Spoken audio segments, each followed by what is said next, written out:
오늘 본문 말씀은 산헤드린 공회 앞에서 신문을 받는 모습을 보여주고 있습니다. 이제 15장에 가면은 빌라도 앞에서 예수님이 신문을 받으시는 장면이 나오고, 그리고 십자가에 못 박히는 모습, 그리고 죽음과 장사됨의 기사가 이어지게 됩니다. 뒷부분으로 갈수록 마가복음은 예수 그리스도께 더 강한 초점을 모아서 그리스도를 조명합니다. 이 일을 통해서 예수님이 누구신지를 독자들에게 분명히 알게 하는 그런 진리의 힘을 가지고 있습니다. 이 일에 대한 사람들의 태도도 어떠한지 마가는 잘 보여줍니다. 53절 말씀에 대제사장과 장로들과 서기관들이 다 모였다 그랬는데, 이 공회원들을 의미합니다. 우리 국회 같은 산헤드린 공회 71명으로 구성되어 있는 이 공회에 사람들이 모이기 시작했는데, 심야 신문을 하기 위해서 밤중에 이들이 모이게 되었습니다. 71명이 그러면 한 명도 빠짐없이 다 모였느냐? 그것은 아니겠죠.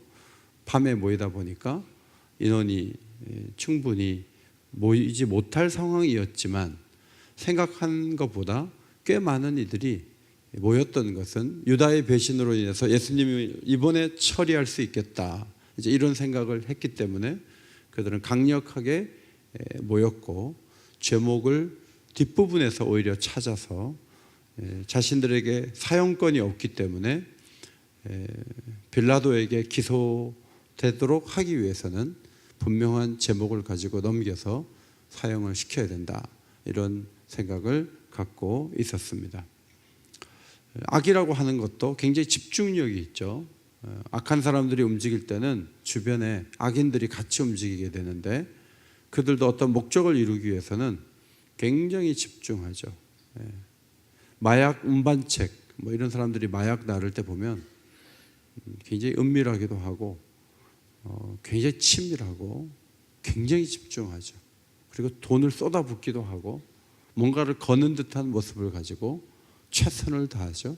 지금 53절은 악인들의 최선이 어떤 모습인가를 보여주고 있어요. 거기에 반해 54절을 보시면 제자들 진영에서는 베드로 한 사람만이 예수님을 따라갔는데 멀찍이 따라갔다 그랬어요. 멀찍이 따라 들어갔다. 겨우 한 사람이 주님을 위하는 척 했는데 그것도 멀찍이 따라갔어요. 이제 다음 기사 66절 이하에 보면 이제 베드로가 부인하죠. 나 모른다고. 너 많이 본 사람 같다. 나 모른다고.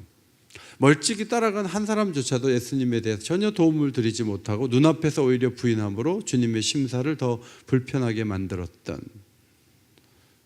그러니까 반대 진영은 너무 응집력이 있고 너무 파워풀하고 너무 강력한데, 그리스도의 진영은 너무 약하고 너무 소수고 너무 태도 또한 집중하지 못하는, 예수님의 십자가의 죽음 배경에는 이런 흐름이 있었다 하는 거죠. 그러니까 다 모이더라와 멀찍이 따라 들어가서 그 두 가지가 이제 비교가 되는 거예요. 눈치 보기에 불과한 그런 행동으로 예수님을 보호할 수는 없었습니다. 그런데 주님이 부활하신 다음에는 어떻게 됐죠? 다 모이더라 이 응집력은 교회의 것이 되고, 그리고 그리스도를 거부하고 핍박하는 자들은 서서히 힘을 잃어가고, 그렇게 되므로 로마 전역이 교회가 세워지고 하나님을 찬양하고 하나님을 의지하고 그런 변화가 역사 가운데 있었던 것을 보게 됩니다. 사도행전을 읽어보면 예루살렘 교회가 굉장히 강력하게 모였죠. 사도행전 2장 1절, 그들이 다 같이 한 곳에 모였더니, 자 2장 46절 시작. 날마다 마음을 같이 하여 성전에 모이기를 힘쓰고. 매일 나오는 거 너무 힘들다. 왜 우리가 계속 교회를 가야 되냐? 주일에 한 번이면 되지. 얼마나 바쁜데. 그러나 부흥하던 교회, 성령이 충만하던 교회는 며칠마다 모였어요? 날마다 모였어요. 고난주간에만 모인 게 아니에요. 날마다 모였어요. 그리스도가 부활했다는 이 감격스러운 사실을 붙잡고 성전에 모이기를 힘썼다 그랬어요. 사내들인 공회의 그 응집력은 비교할 것도 아니에요. 얼마나 강력하고 얼마나 힘을 다해서 모여서 성령 충만하여 하나님 말씀을 전하고 5장 12절 믿는 사람이 다 마음을 같이하여 모이고 그 다음 42절 읽습니다. 시작. 그들이 날마다 성전에 있든지 집에 있든지 예수는 그리스도라고 가르치게와 전도하기를 그치지 아니하니라. 날마다 복음을 전하는 거예요.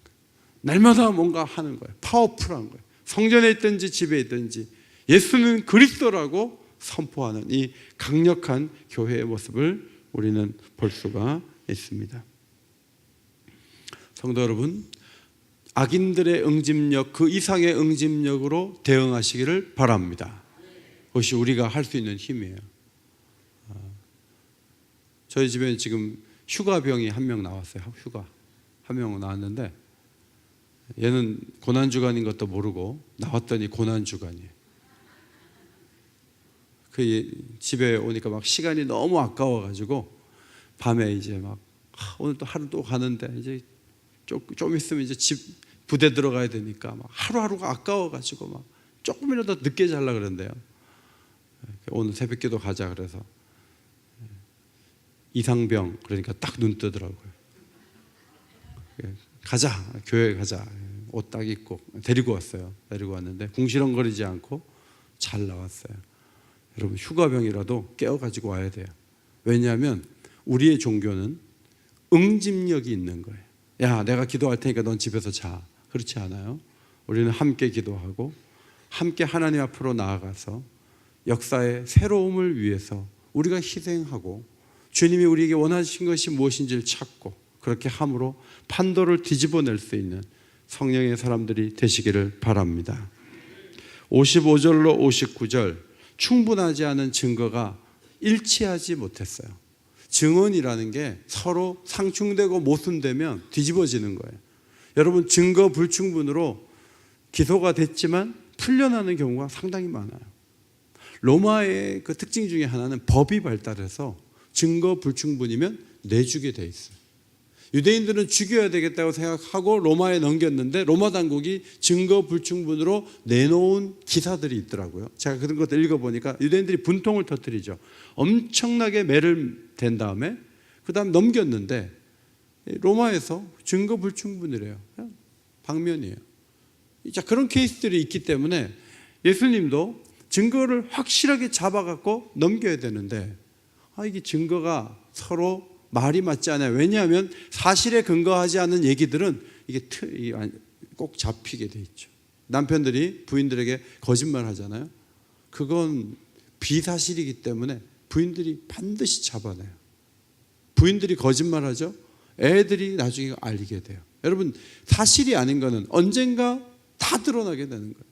사실은 반드시 일치하는 어떤 증언의 힘이 있고 사실은 사실의 파워를 갖고 있고 비진리는 거짓은 반드시 드러나는 특징을 갖고 있다는 거예요. 여러분 우리가 갖고 있는 이 부활의 증거 예수 그리스도에 대한 증거는 비진리에 대한 것, 비사실에 대해서 우리가 그걸 가지고 있었다면 지난 2000년 동안 반드시 뒤집어지고 서로 불합치함으로 이 증언은 다 무너지게 돼 있어요. 리 스트로벨이라는 그 시카고 트리뷴즈 기자가 부인이 자꾸 교회를 나가니까 증거를 잡아서 부인을 교회를 못 가게 하려고 샅샅이 증거를 하다가 목사가 됐어요. 배너를 만든 작가도 원래는 기독교의 허구성을 드러내려고 기독교를 파고들고 또 파고들다가 배너의 작가가 된 거예요. 여러분 왜 이 사람이 죽었다가 3일 만에 살아난 이 사건이 이렇게 많은 사람들이 의지하는 진리가 되었는가 하면 그것이 교회가 꾸며가지고 만든 일이 아니라 이것이 하나님께서 역사 가운데 이루신 사실이기 때문에 파워가 있는 거예요. 여러분 생각해 보세요. 사람들이 이게 좋아하는 얘기예요.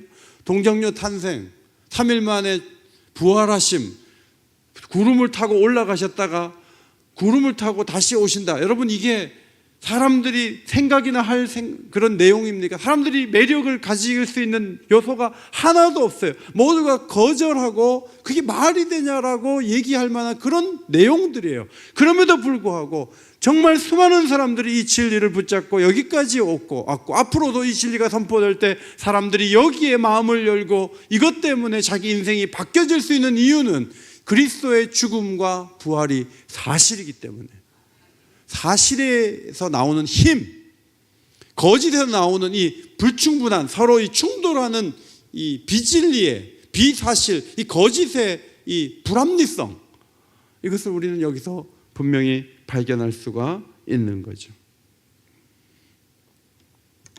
공회원들은 예수님이 죽일 이유가 분명히 있어야 했습니다. 정치적인 이유에서 그들은 예수를 고발하고 죽이려고 했어요. 여러분, 오늘 성경이 증거하는 바는 예수님이 억울하게 죽었다는 거죠. 예수님은 죄가 없었다는 것입니다. 마가복음 3장 6절에 바리새인들이 나가서 헤롯 왕과 함께 어떻게 하여 예수를 죽일까 의논하니라.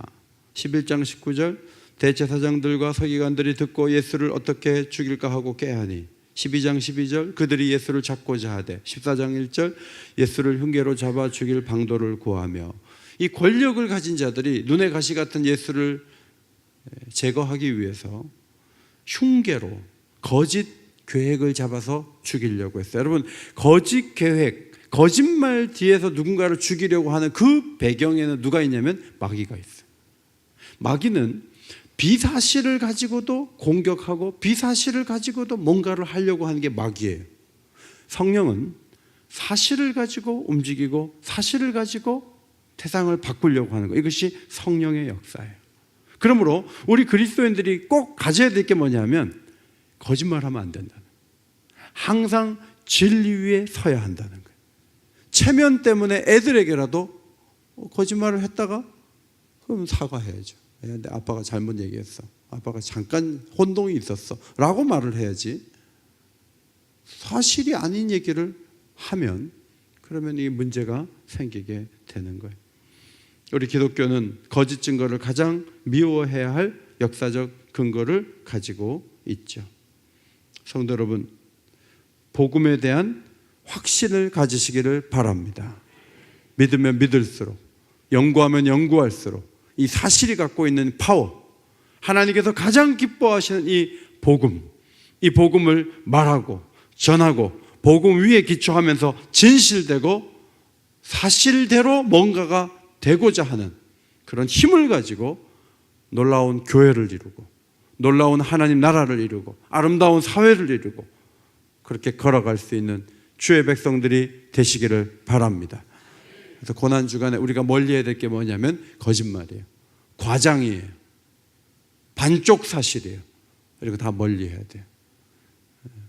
사실만 가지고 우리는 앞으로 나가야 돼요. 왜냐하면 거짓 증거를 모았던 그 배후에 마귀가 있고 그 마귀가 공격한 것이 바로 오늘 본문 같은 말씀이기 때문에.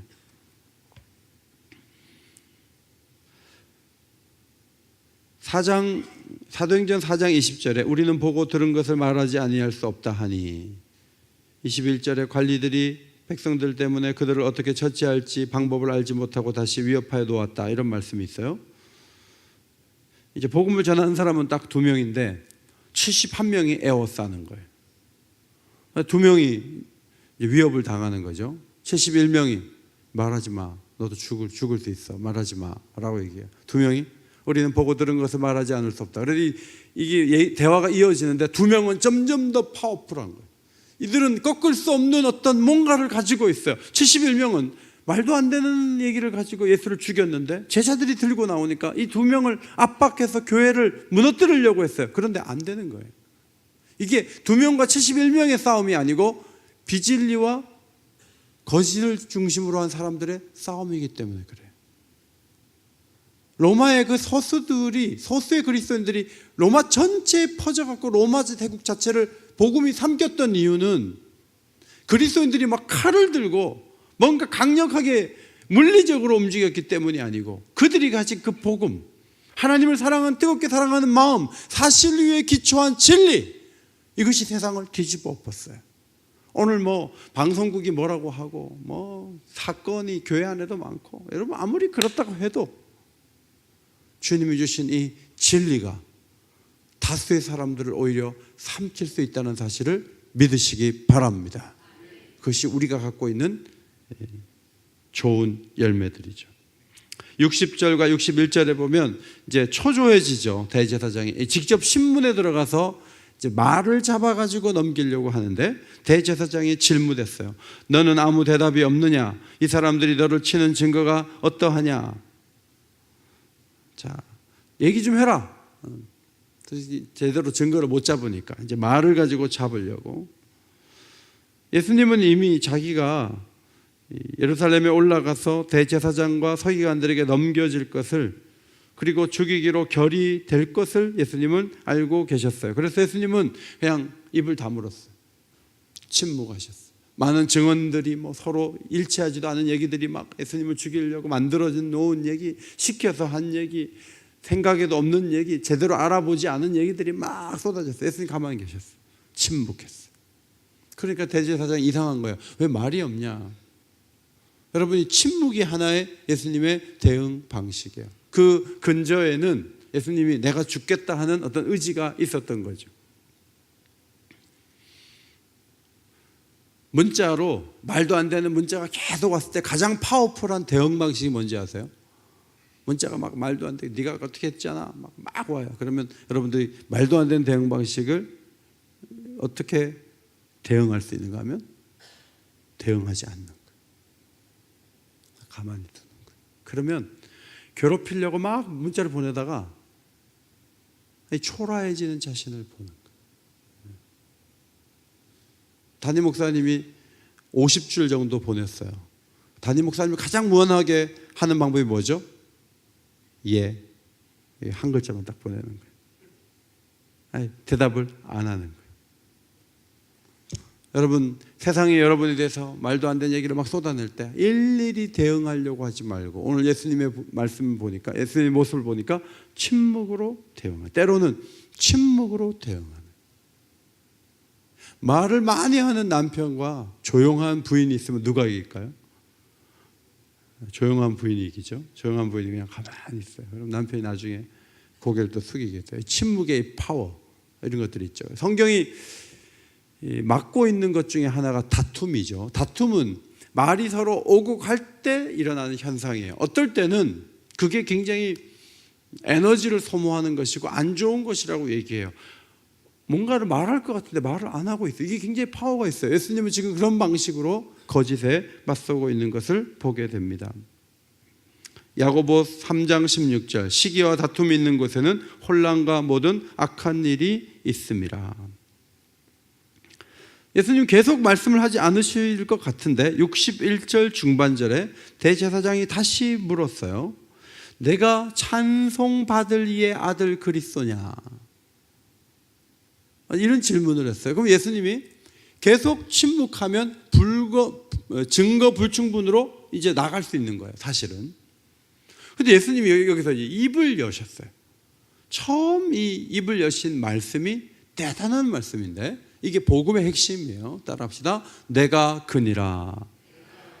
내가 그니라. 가만히 있으면 나갈 수 있는데 이제 본격적으로 입을 여셨어요. 내가 그니라. 이 대답은 하나님의 아들 예수 그리스도의 복음의 시작을 선언하는 위대한 선언이었다. 역사가들은 그렇게 이야기를 해줍니다. 내가 찬송받을 이의 아들 그리스도냐? 내가 그니라. 가만히 있으면 나갈 텐데 뭐하러 입을 여십니까? 그래서 잡혀요. 결국은 가만히 계시지. 여러분, 진리는 어떤 힘이 있냐면 감추어지기 어려운 속성이 있어요. 진리 속에는.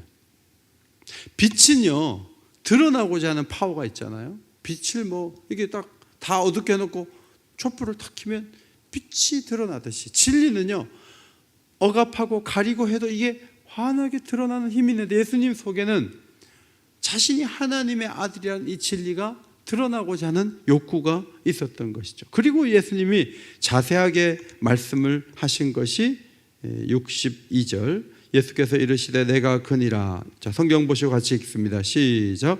예수께서 이르시되 내가 그니라. 인자가 권능자의 우편에 앉은 것과 하늘 구름을 타고 오는 것을 너희가 보리라 하시니. 자, 가만히 있으면 좋은데 지금 제목을 찾으려는 사람들에게 엄청난 이야기를 터뜨렸어요. 이 말씀은 시편 110편 1절 말씀과 다니엘서 7장 13절 말씀을 두 구절을 인용한 거예요. 주님은 철저하게 성경 의존적이었는데 시편 110편 1절을 앞에 보시고 같이 읽습니다. 시작. 여호와께서 내 주에게 말씀하시기를 내가 내 원수들로 내 발판이 되게 하기까지 너는 내 오른편에 앉아 있으라 하셨도다. 유대인들은 왕이 하나님 우편에 있는 자로 인정을 하는 생각을 갖고 있었는데 예수님께서 자신이 하나님 우편에 앉아 있을 분이라고 선언을 하셨어요. 그리고 다니엘서 7장 13절 앞에 보시고 같이 읽겠습니다. 시작. 내가 또 밤 한상 중에 보니 인자 같은 이가 하늘 구름을 타고 와서 옛적부터 항상 계신 이에게 나아가 그 앞으로 인도되매. 다니엘서 7장에 인자 같은 이, 예수님이시죠. 예수님께서 구름을 타고 온다. 그리고 모든 권세를 가지고 사람들이 그분을 섬기게 되는 날이 온다는 예언이 나와요. 이 두 구절을 인용하시면서 주님은 하나님 우편에 앉아 계시다는 얘기를 하셨는데, 하나님 우편에 앉아 계시려면 이제는 죽고 부활하시고 승천하실 것을 바라보시는, 그리고 구름을 타고 다시 오셔서 모든 사람의 주인으로 권세자로 세워질 그 세계를 바라보고 계세요. 지금 상대방은 죄가 있나 없나를 캘라고 그 입의 길목을 지키고 있었어요. 예수님은 그들이 상상할 수 없는 얘기를 터뜨리셨어요. 나는 죽어도 살아서 하나님 보좌 우편에 앉아 있을 자이고, 나는 하늘 구름을 타고 올 다니엘이 예언했던 그 인자 같은 이라고 주님은 말씀을 하셨습니다. 그렇게 하심으로 자신의 위상을 선포했어요. 대제사장과 공회원들은 초점이 어디에 있죠? 예수를 잡아넣고 죽이려는데 초점이 있어요. 오늘 여기서 저 말에서 뭔가 잡아야 돼 이러고 있었어요. 그러나 예수님은 나는 죽어도 살겠고, 나는 하나님 보좌의 우편에 앉아 있을 것이고, 나는 구름을 타고 내려와서 모든 사람의 주가 될 거야 하고 그 얘기를 지금 터뜨리고 계십니다. 성도 여러분, 마귀와 싸워서 이기는 방법 가운데 하나는, 마귀는 늘 쪼존하죠. 짜잘하죠. 지금 여기가 늘 중요하고 이 상황을 어떻게든 거짓으로라도 막으려고 하는 게 마귀예요. 그러나 예수님의 진리는 멀리 바라보는 거예요. 영원한 세계를 바라보는 거예요. 여기에서 있는 이 작은 흐름이 중요한 게 아니에요.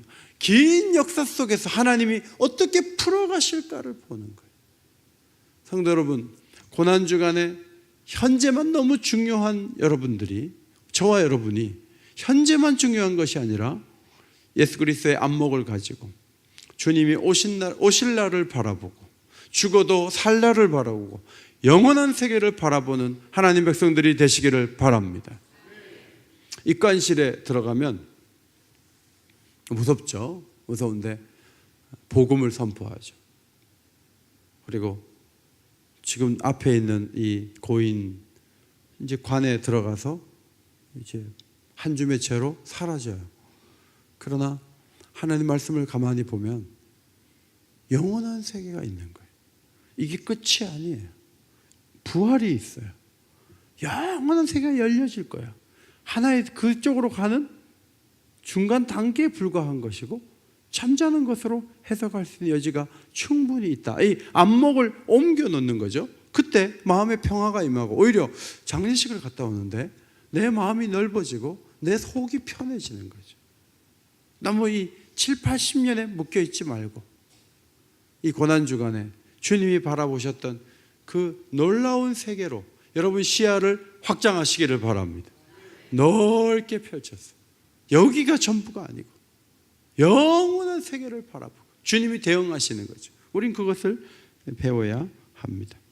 고린도후서 4장 17절 앞에 보시고 같이 읽겠습니다. 시작. 우리가 잠시 받는 환난에 경한 것이 지극히 크고 영원한 영광에 중한 것을 우리에게 이루게 함이니. 끝없는 그 약복용 있잖아요. 매일 먹으라는 약, 혈압약, 당뇨약, 고지혈증 약, 매일 먹어요.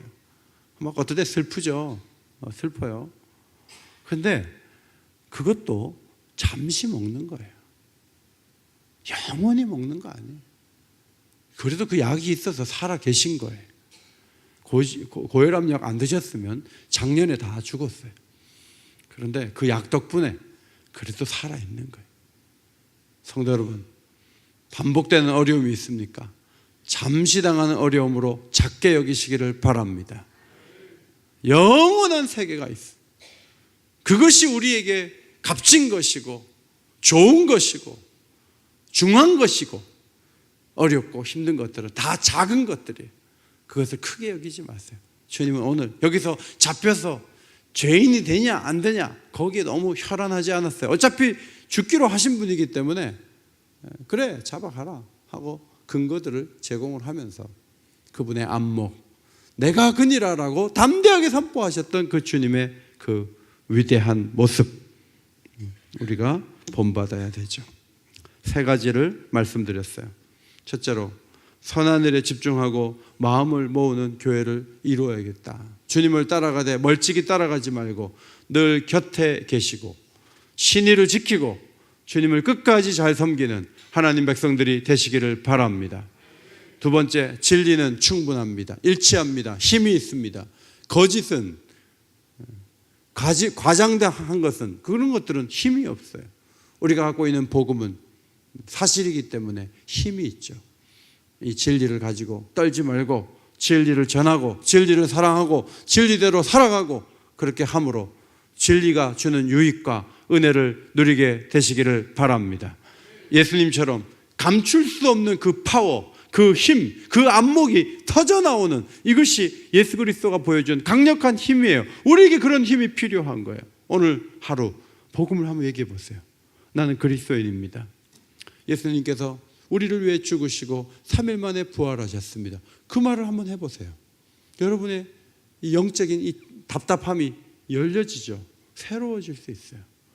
진리를 사랑하고 진리를 의지하고 그리스도가 보여줬던 그 담대함을 가지고 오늘도 주님 앞에 서게 되시기를 주의 이름으로 축원합니다. 축원합니다.